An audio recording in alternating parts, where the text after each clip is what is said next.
ಚಳಿಗಾಲದ ಸಮಯವಾಗಿತ್ತು. ತಣ್ಣನೆಯ ಗಾಳಿಯು ಸರ್ ಸರ್ ಎಂದು ಮರಗಳ ಒಣಗಿದ ಕೊಂಬೆಗಳ ಮೂಲಕ ಹಾದು ಹೋಗುತ್ತಿತ್ತು. ರೇಣು ಹಕ್ಕಿಯ ಪತಿ ರಾಜು ನಿಧನರಾದ ನಂತರ ಈಗ ಎಲ್ಲ ಜವಾಬ್ದಾರಿಯು ರೇಣುವಿನ ಮೇಲೆ ಬಂದಿತ್ತು. ಅವಳು ತನ್ನ ಚಿಕ್ಕ ಮಗ ಚಿಂಟು ಜೊತೆ ಒಂದು ಚಿಕ್ಕ ಗೂಡಿನಲ್ಲಿ ವಾಸಿಸುತ್ತಿದ್ದಳು. ಗೂಡಿನ ಹೊರಗೆ ಸ್ವಲ್ಪ ದೂರದಲ್ಲಿ ಇಬ್ಬರು ಚಿಕ್ಕ ಹಕ್ಕಿಗಳು ಪರಸ್ಪರ ಗುನುಗುಟ್ಟುತ್ತಿದ್ದವು. ಕೇಳಿದ್ದೀರಾ? ರಾಜು ಸಹೋದರ ಹೋದ ನಂತರ ಕಪ್ಪು ಕಾಗೆ ರೇಣು ಹಕ್ಕಿಯ ಜೀವನವನ್ನು ಕಷ್ಟಕರವಾಗಿಸಿದ್ದಾನೆ. ಹೌದು, ಪಾಪಿ ರಾಜು ಕಪ್ಪು ಮತ್ತು ಅವನ ಹೆಂಡತಿ ಗೌರಿಯಿಂದ ಸ್ವಲ್ಪ ಹಣವನ್ನು ಸಾಲ ತೆಗೆದುಕೊಂಡಿದ್ದನು. ಈಗ ಅದೇ ಸಾಲದ ಕಾರಣಕ್ಕಾಗಿ ಕಪ್ಪು ಪ್ರತಿದಿನ ರೇಣುವಿನ ಮನೆಗೆ ಬರುತ್ತಾನೆ ಮತ್ತು ಅವಳಿಗೆ ಮನೆ ಖಾಲಿ ಮಾಡಲು ಹೇಳುತ್ತಾನೆ. ಪಾಪಿ ರೇಣು, ಅವಳು ಪ್ರತಿದಿನ ಕಪ್ಪುವಿಗೆ ಏನಾದ್ರೂ ನೆಪ ಹೇಳಿ ಹಿಂದಕ್ಕೆ ಕಳುಹಿಸುತ್ತಾಳೆ. ಆದರೆ ಇದು ಎಷ್ಟು ದಿನ ನಡೆಯುತ್ತದೆ? ಈ ಮಾತುಗಳು ರೇಣುವಿನ ಕಿವಿಗೆ ಸಹ ತಲುಪುತ್ತಿದ್ದವು. ಇದರಿಂದ ಅವಳ ಹೃದಯ ಇನ್ನಷ್ಟು ಭಾರವಾಗುತ್ತಿತ್ತು. ಅವಳು ಮನಸ್ಸಿನಲ್ಲೇ ಧೈರ್ಯ ಸಂಗ್ರಹಿಸುತ್ತಿದ್ದಳು. ಅವಳು ತನ್ನ ಮಗನನ್ನು ಎಂದಿಗೂ ಒಬ್ಬಂಟಿಯಾಗಿ ಮತ್ತು ಆಸರೆ ಇಲ್ಲದಂತೆ ಬಿಡುವುದಿಲ್ಲ ಎಂದು. ಪ್ರೀತಿಯ ಸ್ನೇಹಿತರೆ, ನಿಮ್ಮ ಪ್ರೀತಿಯ ಕೈಗಳಿಂದ ನಮ್ಮ ಚಾನಲ್ಗೆ ಸಬ್ಸ್ಕ್ರೈಬ್ ಮಾಡಿ. ನಮಗೆ ತುಂಬ ಸಂತೋಷವಾಗುತ್ತದೆ. ಹೌದು, ಲೈಕ್ ಮಾಡಿ, ಶೇರ್ ಮಾಡಿ ಮತ್ತು ಸಬ್ಸ್ಕ್ರೈಬ್ ಮಾಡಿ. ಒಂದು ರಾತ್ರಿ ಚಳಿಯ ಕಾರಣದಿಂದ ಚಿಂಟು ತನ್ನ ತಾಯಿಯನ್ನು ಅಪ್ಪಿಕೊಂಡು ಮಲಗಿದ್ದನು. ಆಗ ಅವನ ಕನಸಿನಲ್ಲಿ ತೀಕ್ಷ್ಣವಾದ ಬೆಳಕು ಹರಡಿತು ಮತ್ತು ಒಬ್ಬ ಸುಂದರ ರೆಕ್ಕೆ ಇರುವ ದೇವತೆ ಪ್ರಕಟವಾದಳು. ದೇವತೆಯ ಮುಖದಲ್ಲಿ ಶಾಂತಿ ಮತ್ತು ದಯೆಯ ಭಾವವಿತ್ತು. ಪ್ರೀತಿಯ ಚಿಂಟು, ನೀನ್ ಯಾಕಿಷ್ಟು ಬೇಸರವಾಗಿದ್ದೀಯೆ? ನಿನ್ಗೇನ್ ಬೇಕು? ನನಗೆ ನನ್ನ ಅಪ್ಪ ಬೇಕು. ನನ್ನ ಅಮ್ಮ ತುಂಬಾ ಒಬ್ಬಂಟಿಯಾಗಿದ್ದಾಳೆ. ನಾನು ಸತ್ತ ಹಕ್ಕಿಯನ್ನು ಹಿಂದಕ್ಕೆ ತರಲು ಸಾಧ್ಯವಿಲ್ಲ ನನ್ನ ಮಗುವೆ. ಇದು ಪ್ರಕೃತಿಯ ನಿಯಮ. ಆದ್ರೆ ನಾನು ನಿನ್ನ ಮತ್ತು ನಿನ್ನ ಅಮ್ಮನ ಜೀವನವನ್ನು ಸುಲಭ ಮಾಡಬಲ್ಲೆ. ಹೇಗೆ ದೇವತೆ ಅಮ್ಮ?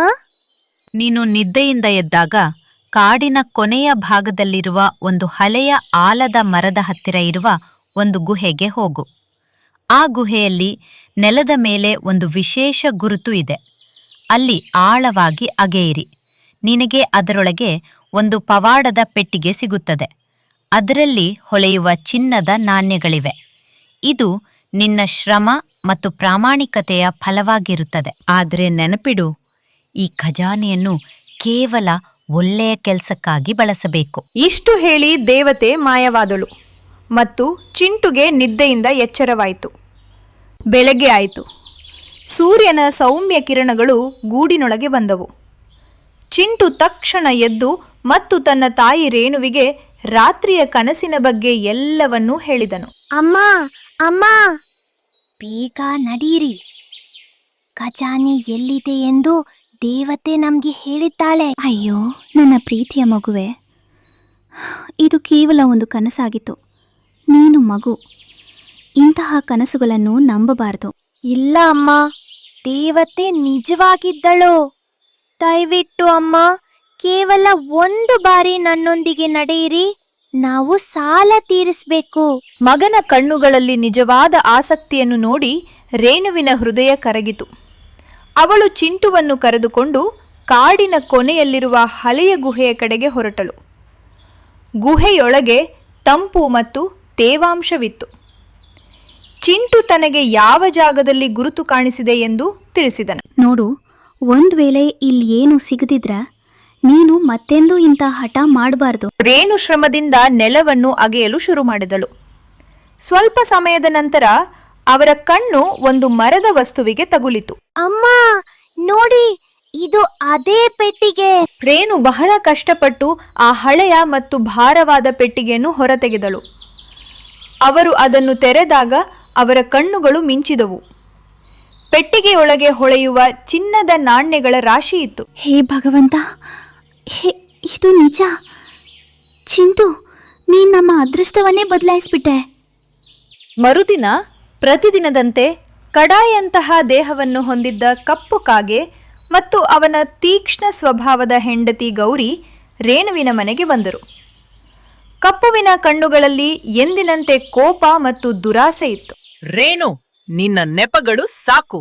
ಇಂದು ನೀನು ನನ್ನ ಸಾಲವನ್ನು ಕೊಡು, ಇಲ್ಲವೇ ಗೂಡನ್ನು ಖಾಲಿ ಮಾಡು.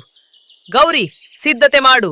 ಇಂದು ಇವಳನ್ನು ಹೊರಗೆ ಎಸೆಯಬೇಕು. ಹೌದು, ಈ ಹಕ್ಕಿಯ ಬಹಳ ನಖರೆಗಳನ್ನು ನೋಡಿದ್ದೇವೆ. ಕಪ್ಪು ಸಹೋದರ, ಇನ್ನು ಮುಂದೆ ನೀವು ಕಾಯಬೇಕಾಗಿಲ್ಲ. ರೇಣು ಒಳಗೆ ಹೋದಳು ಮತ್ತು ಪೆಟ್ಟಿಗೆಯಿಂದ ತೆಗೆದ ನಾಣ್ಯಗಳ ಒಂದು ಪೊಟ್ಟಣವನ್ನು ತೆಗೆದುಕೊಂಡು ಬಂದು ಕಪ್ಪುವಿನ ಮುಂದೆ ಇಟ್ಟಳು. ಇದು ತೆಗೆದುಕೊಳ್ಳಿ ಕಪ್ಪು ಸಹೋದರ, ನಿಮ್ಮ ಎಲ್ಲ ಸಾಲದ ಹಣ ಬಡ್ಡಿ ಸಮೇತ. ಇನ್ನು ನಮ್ಮ ಮೇಲೆ ಯಾವುದೇ ಸಾಲ ಉಳಿದಿಲ್ಲ. ಇದು ಇಷ್ಟು ಸಾರ ಹಣ ಎಲ್ಲಿಂದ? ಇದು ನಮ್ಮ ರಾಜು ಮತ್ತು ಚಿಂಟು ಅವರ ಒಳ್ಳೆಯ ಕರ್ಮಗಳ ಫಲ. ನೀವು ನಿಮ್ಮ ಸಾಲವನ್ನು ನೋಡಿಕೊಳ್ಳಿ. ಇನ್ನು ಮುಂದೆ ನಾವು ಈ ಗೂಡಿನಲ್ಲಿ ಆರಾಮವಾಗಿ ಇರ್ತೇವೆ. ಕಪ್ಪು ಮತ್ತು ಗೌರಿ ಆಶ್ಚರ್ಯಚಕಿತರಾದರು. ಅವರ ಕಣ್ಣುಗಳು ಅರಳಿದವು. ಈ ಬಡ ಹಕ್ಕಿ ಇಷ್ಟು ದೊಡ್ಡ ಮೊತ್ತವನ್ನು ಕೊಡಲು ಸಾಧ್ಯವಾಗುತ್ತದೆ ಎಂದು ಅವರು ಎಂದಿಗೂ ಯೋಚಿಸಿರಲಿಲ್ಲ. ಕಪ್ಪು ಮತ್ತು ಗೌರಿ ತಮ್ಮ ಮುಖವನ್ನು ಇಳಿಬಿಟ್ಟು ಅಲ್ಲಿಂದ ನಾಚಿಕೆ ಪಟ್ಟುಕೊಂಡು ಹೊರಟು ಹೋದರು. ಆ ದಿನದಿಂದ ರೇಣು ಹಕ್ಕಿ ತನ್ನ ಮಗ ಚಿಂಟು ಜೊತೆ ಆರಾಮ ಮತ್ತು ಗೌರವದ ಜೀವನವನ್ನು ನಡೆಸಲು ಶುರು ಮಾಡಿದಳು. ಅವಳು ಈಗ ಕಾರಿನ ಅತ್ಯಂತ ಶ್ರೀಮಂತ ಮತ್ತು ಗೌರವಾನ್ವಿತ ಹಕ್ಕಿಯಾಗಿದ್ದಳು. ತನ್ನ ಮಗನ ಮುಗ್ಧ ನಂಬಿಕೆಯಿಂದ ತನ್ನ ಅದೃಷ್ಟವನ್ನು ಬದಲಾಯಿಸಿಕೊಂಡಿದ್ದಳು.